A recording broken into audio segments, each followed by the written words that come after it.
Today, we are here at the Delhi School of Business, a management education institute claiming to be empowered with technology-driven learning management systems and supporting educational infrastructure. The occasion is a day-long conclave on management education for modernizing India. A very warm welcome to all of you. I welcome you all to the special management conclave. Delhi School of Business presents Management Education for Modernizing India. We have two very special and interesting sessions ahead of us today, where we will be talking about the changing face of business education in India and how business education needs to reinvent itself in the changing corporate, economic, and social times. The first session for the day is going to discuss corporate socialization and acculturation skills for the graduates who are passing out from business schools, and also what is it that the corporate world is looking at from fresh graduates when they are hiring them. I'll start by inviting Dr. Rachel Davis, Dean of Delhi School of Business, to establish the theme of the session. Good afternoon, everybody. To our panel here, thank you for coming. We frequently use an idiom and we talk about a Darwinian world. A Darwinian world would suggest one which is violent and dog eat dog. But poor Darwin, I think he's quite misquoted, because what he was really talking about, and is something that is relevant to us today, is he said that the survival of the fittest is not for the strongest or the smartest. It is for those who can adapt and change. And it's about adaptability and change that we are talking today, because all you students who have been in an academic environment for the greater part of your life have been in a cultural and organizational context which is or has very little resemblance to a corporate organizational context. And you will be moving there, and we have to prepare you to be in this new organizational context. So what we want to do today is to hear from our very august panel about the kind of requirements, the non-academic requirements, or even some of the academic requirements that they find lacking, but specifically the non-academic, which would facilitate a proper transition for students into the work world. Thank you. Now let me formally welcome our guests. We have with us Mr. Dilip Cherian, founder, Perfect Relations, Mr. Akhil Bansal, CEO, KPMG in India, Mr. Rajat Mukarji, Chief Corporate Affairs Officer, Idea Cellular, and of course, your very own Dr. Rachel Davis. Let me first put the question straight to you, ma'am. What are the challenges that you face while working on a management degree, while designing a management degree, that when the students study and pass out with, they fit in the corporate world? The academic part is, I wouldn't say easy, but it's definitely more standardized, because this is a globalized degree. It's those other issues. When they join us, we know that they lack in communication skills, certain types of social and interpersonal skills. Right. Because the behavior of young men and women in a classroom where they have their groups, etc., is not similar to an organizational hierarchy by any stretch of imagination. Nor do they have much of an understanding of the time span of a career and how long it takes a career to get to various different stages. So these are the kind of things that we want them to understand before they leave us. Mr. Mukarji, what do you think about students who are coming from business schools without any experience versus the ones who go to a business school with experience, get their MBA degrees, and then come? How easy or difficult is it to work with fresh minds versus students who come with a little work ex somewhere and then an MBA degree? I don't think there is any one size fits all for any individual or for an organization. The first thing I was told when I joined as a management trainee many, many, many years ago, and I shall not say how many years ago, but was, Rajat, you are an agent of change. You have to learn to make everybody around you adapt. I don't think it's changed very much in the last several years.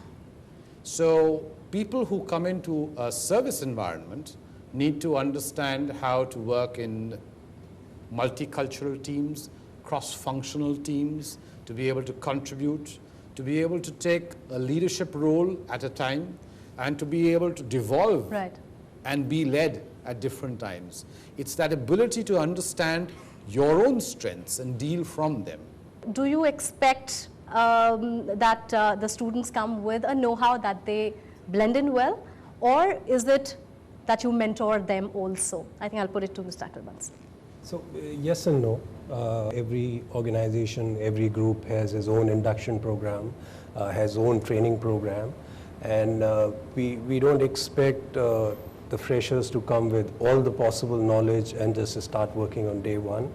But having said that, I said yes and no, is that we are impatient like anybody else. And why we are impatient is because it's a different dynamic world altogether. So everybody is expecting to grow faster, everybody is paid 20x than the salary used to be 20 years back. That impatience comes from there. And when that impatience is there are some basic characteristics which you expect the person to have. So we can't afford to, given the salary we are paying in year 1, 2, 3, given the goals we have to grow, given the way world is growing, we can't expect to spend 3 years just to train a person to say now he's ready to deliver something. So the expectation is that we will do that fine-tuning induction and 15 days up and running. Mr. Cherian, do you think the industry that you come from, which is essentially communications, and it's a very recent industry in terms of curriculum development, what are you looking at? And when students come to you, do you feel are they equipped, or do you feel a need to mentor them? Fundamental thing that I find missing, and sometimes schools contribute to actually creating that factor, is that there is this huge sense of entitlement that today's generation enters the workplace with. The first question they often ask is, how many days of leave? And the second thing that they ask is, oh, I want to be in a job or in a task where I can meet new people.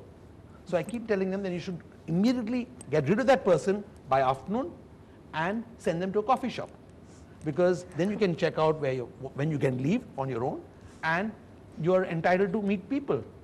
Because a workplace is the exact opposite of a school or a college environment where you're expected to know when class will begin, but more importantly when class will finish. To come to the communications industry, we find that industrial education is woefully inadequate. Getting students from management schools solves part of the problem, that they know the words and the jargon of industry. But do they know the nuances which comes into communications? No. So we've set up our own communications school called PR Sims. All of that is expected to address it. But is that enough? No. Because we can train 10 students a year or 20, but it can't be a global scale. When you need global scale volume of talent to come in, you don't have global scale skill imparting happening at the same time. That's the disconnect I'm seeing today. Corporate culture. Now that is the buzzword. What is corporate culture according to you, and does it differ from industry to industry? And what do you expect from students who are coming in? How do they adapt to a certain corporate culture that perhaps your company would have? When you ask me about corporate culture, it is team building. We are very, very process oriented. We don't have functional stovepipes. We don't have the typical manufacturing, we don't have the typical finance, we don't have the typical sales. It's all one bunched together. Because the impact of what you do out in sales can be felt by the finance person, definitely in the network, and can be picked up by marketing, and IT is the bridge between the whole lot of them. So cross-functional teams, the ability to be able to sit in with your specialization, which could be marketing, let's say, hypothetically, but also be sufficiently knowledgeable or accede that position to somebody in your team who has more knowledge than you. and therefore work with the strengths of the group rather than yourself and say, I'm a Mr. Know-it-all. What most companies, what industry expects from business school graduates is, first of all, conceptual clarity and depth. I think there's a serious gap here. Then the right attitude, humility, willingness to learn, get your hands dirty, do operational jobs before you do strategic jobs, head office jobs. I think in both these areas, there is a problem. Business schools have done a human job in terms of providing resources, and I think over this last 20 years, we have seen how these institutes have contributed. I don't think the purpose of these institutes is to prepare everyone completely for an industry. I think the industry would need to provide them contextual knowledge, domain expertise, and so on, which is relevant to their industry. But I think the institute does provide them with modern tools, perspectives, and so on, so that they can actually enhance their own roles in these organizations.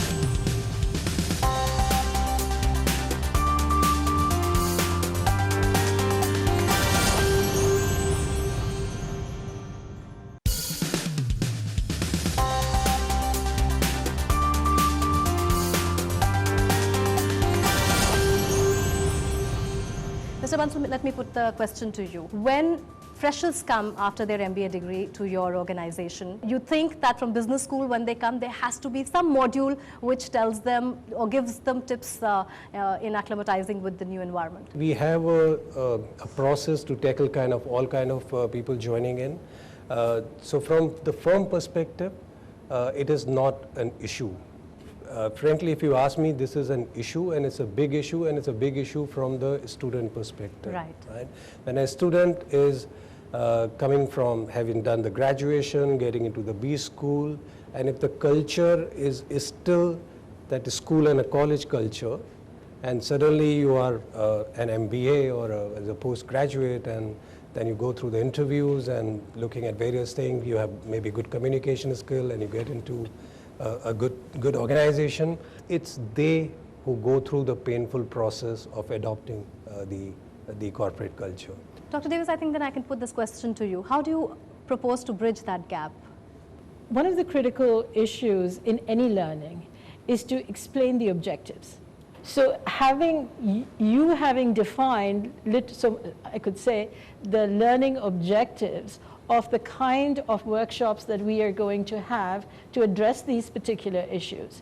We're going to have workshops on communication, self-presentation, which includes dress, discipline, all the basic disciplines, understanding actual behavior in public, behavior in a semi-public environment, and behavior in private environments, even to the level of where they pitch their tones to speak.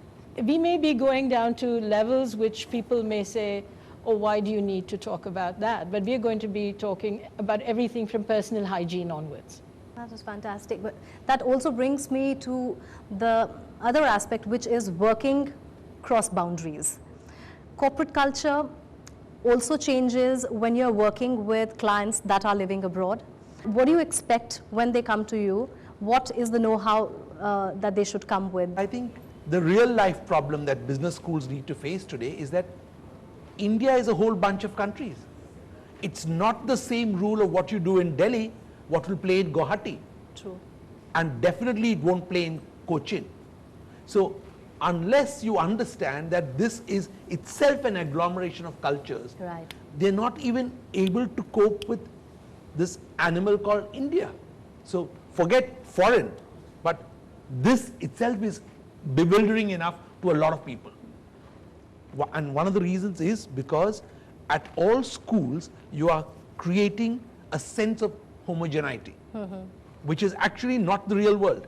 In the real world, it is highly fragmented and it's very different cultures. That's one. As far as going global is concerned, when we work with global clients all the time, you have to understand the difference between an American client and what they mean and what they pronounce. Can they pick up the accent? Most of the time, that's the other problem. You know, there's only, for example, one of my senior colleagues here, the only accent he can't cope with is Scottish. And then when I press against the wall, he says, and Bengali. Okay? But the point is that that's the world we live in. So it's difficult, it needs training, and in companies like these, the larger companies and even companies like ours, you need a specialized bunch who can deal with Europe, who can deal with South Asia, and it's different skills, and the rules are different.